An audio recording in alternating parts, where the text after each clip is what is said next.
Nataka niseme mambo machache. Mashemasi msimame.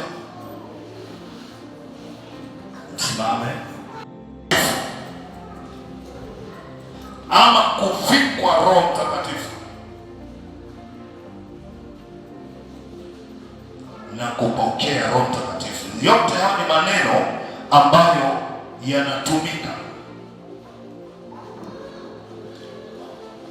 Ni kitu gani unachohitaji hasa ili maisha yako yabadilike? Unahitaji Roho Mtakatifu ili maisha yako yabadilike, ili utumishi wako ubadilike. Roho Mtakatifu anambadilisha mtu kuwa sawasawa na Mungu anavyopenda. Roho Mtakatifu anambadilisha mwanadamu kuwa sawasawa na mapenzi ya Mungu. Lakini pia mapepo au roho za kuzimu zinambadilisha mwanadamu kufanya matakwa ya Shetani. Hiyo ndiyo tofauti. Leo ninazungumzia kanisa linahitaji Roho Mtakatifu, kwa sababu bila Roho Mtakatifu hakuna utakatifu. Roho Mtakatifu ndiye anayemwezesha mtu kuishi maisha matakatifu, sio ujanja. Roho Mtakatifu akija ndani yako, Roho Mtakatifu akiingia ndani yako, anaanza kukubadilisha tabia zako, anaanza kubadilisha mwenendo wako, anaanza kuzalisha vitu ambavyo vitakufanya uanze kufanya sawasawa na mbingu zinavyotaka. Bila Roho Mtakatifu utakosea sana, na hili ni tatizo kubwa.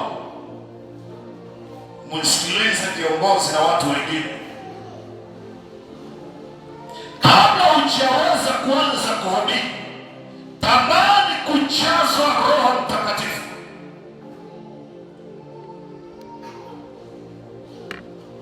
Mfano, siku moja Paulo akapita nyanda za juu akafika mpaka Efeso.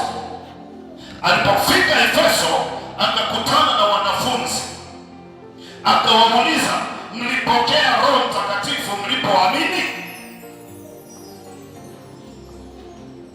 Na hichi ndio nilichokuwa nakizungumza hata watu wa Jasco, kwamba kuna vitu vinawapita sana, lakini tulifanya hivyo kwamba mwenda kusaidia huko kwa maana tu ya kuwasaidia, ili ile kuja mara kwa mara, wengine uchumi wao sio nzuri. Lakini mlipaswa kwamba sasa mnaweza mkakaa huko muda mrefu ikiwa mlishapokea Roho Mtakatifu. Kuacha hivyo hivyo mkakaa kule na hamjapokea Roho Mtakatifu ni hatari sana. Hatari iliyopo ni kurudi Misri.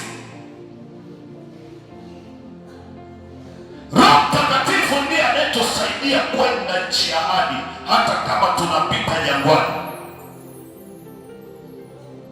Roho Mtakatifu ndiye anayegenerate, anayezalisha kitu kinaitwa uvumilivu katika Wagalatia.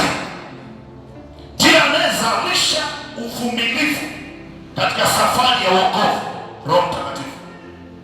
Kwa sababu safari ya wokovu sio swala lepesi, sio swala jepesi kama unavyofikiria. Unapoamua kumpa Yesu maisha yako, umetangaza vita. Yesu anasema, nimekuja kutupa moto uliokwisha kuwashwa, nimekuja kuleta mafarakano. Kutakuwa na matengano katika nyumba moja, watu wamefarakana. Wewe unaweza ukashangaa, inainuka vita kubwa sana, kwa sababu umetengwa. Sasa wewe sio wa ulimwengu huu, katika ulimwengu wa roho. Bila Roho Mtakatifu, hiyo vita itakurudisha.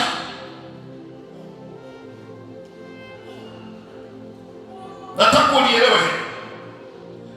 Roho Mtakatifu ndiye anayetusaidia kuvumilia hata mateso. Paulo anasema hatujaamini kupata mema tu na kuteswa pia. Kama Mungu ameruhusu upitie kwenye njia ya mateso, ukamilishwe kwa njia ya mateso, haikwepeki. Kama singekuwa Roho Mtakatifu, waliochoma moto wangemkana Yesu. Petro alisulubiwa kichwa chini, miguu juu. Walipokuwa wanampeleka msalabani, anasema mimi msinisulubishe kama Bwana wangu, mimi nisulubisheni kichwa chini.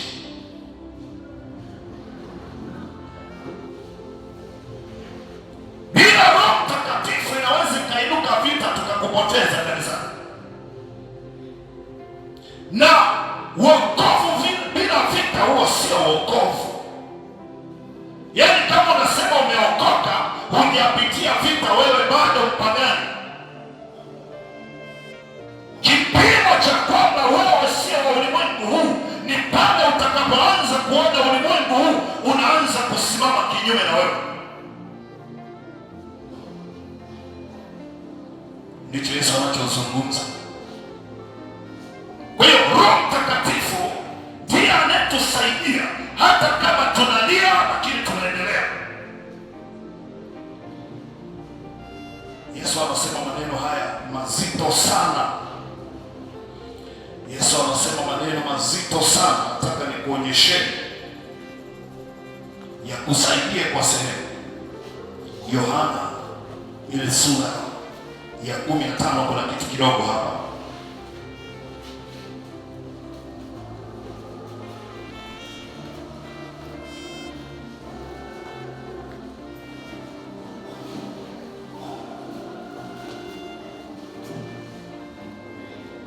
Nataka tufike wote hapo. Yohana sura ya 15.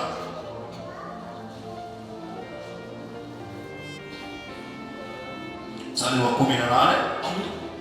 Iwapo ulimwengu ukiwachukia, mwajua ya kwamba umenichukia mimi kabla ya kuwachukia. Kwani ulimwengu unampenda Yesu? Waganga wanampenda Yesu, wachawi wanampenda Yesu, mapepo yanampenda Yesu. Kwa hiyo kama umempata Yesu, wewe una uadui moja kwa moja na makundi haya niliyoyataja. Narudia tena, ulimwengu haumpendi Yesu, ila wewe unampenda Yesu.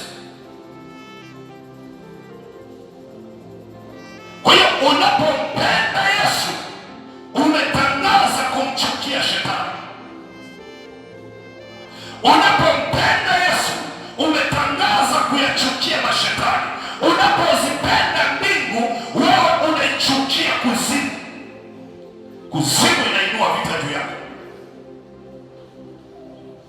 Ili ushinde, unahitaji Roho wa Mungu awe juu yako. Anasema, my Jesus, naweza kusikia anointing. Iwapo ulimwengu ukiwachukia, mwajua ya kwamba umenichukia mimi kabla ya kuwachukia ninyi. Unaweza ukashangaa tu jirani yako anakuchukia tu bila sababu. Unashangaa tu mama mko anakuchukia bila sababu. Kaka yako anakuchukia bila sababu, kwa sababu wewe sio wa ulimwengu huu.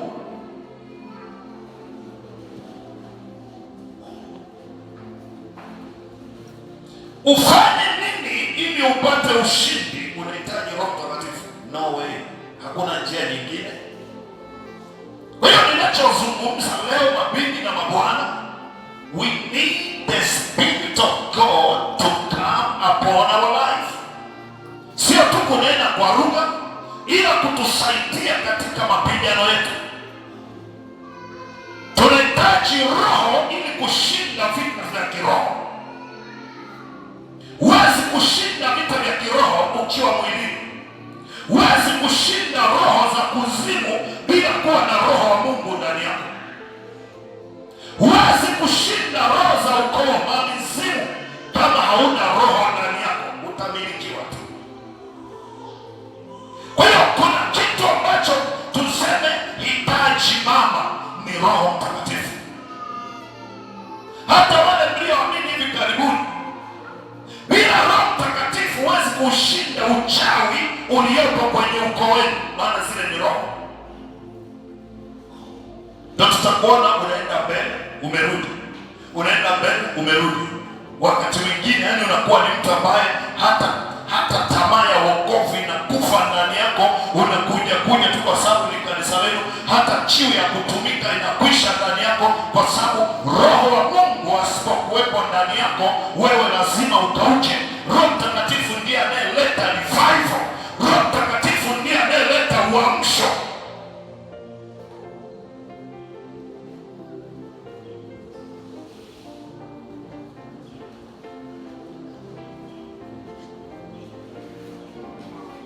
Huwezi kushinda roho wachafu bila kuwa na Roho ndani yako.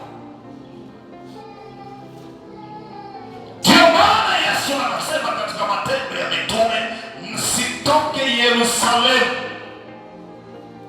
Usijaribu kutoka hapa kama hujajazwa Roho Mtakatifu. Ndio alikuwa anamaanisha hivi. Bila Roho Mtakatifu safari yako ni fupi sana. Nazungumzia safari ya wokovu. Je, utaishi miaka 50 ukiwa umesimama? Utaweza? Bila Roho huwezi. Utaweza? Sasa hivi tunashuku na miaka 40 na unatakiwa kuishi miaka 120. Hiyo miaka 80 utasimama kwenye wokovu. Una miaka 30 sasa hivi, utaweza kusimama kwenye wokovu? Pengine unaishi miaka 70, utaweza kusimama kwenye wokovu miaka 40? Peke yako hautaweza. Tutaanza kuona sasa una wokovu ule wa mabaka. Una historia ya kuanguka. Mimi toka nimesimama sijawaza na sijawahi kurudi nyuma.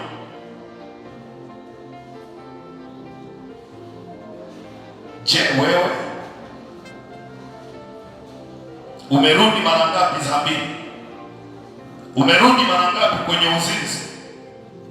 Huko nasema Bwana Yesu asifiwe, huko ni muhuni. Kwa sababu bila Roho Mtakatifu huwezi kuishinda roho ya zinaa kwa akili zako. Tutakukuta tu unalengua kwenye dhambi.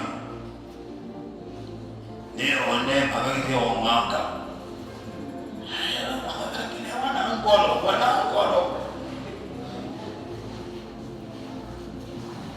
abakosha konge tena bakimba wangi. Bila Roho Mtakatifu huwezi kumvumilia huyo kiumbe. Wababa, bila Roho Mtakatifu huyo kiumbe ni tatizo. Mpaka ndio anasema ukae kwa akili. Yaani bila Roho Mtakatifu, anayekupa akili ni Roho Mtakatifu. Watumia kukupa akili za kumpiga makofi tu. Sema hii amechende hapa. Bwana Yesu asifiwe. Kuna kitu hapa nataka ukiangalia. Hallelujah. Oh my God, naweza kusikia upako sasa. Yohana anatuambia mambo haya.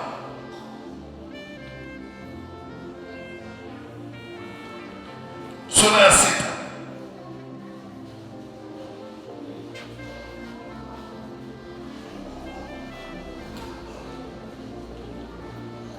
Sura ya 6 tutafika.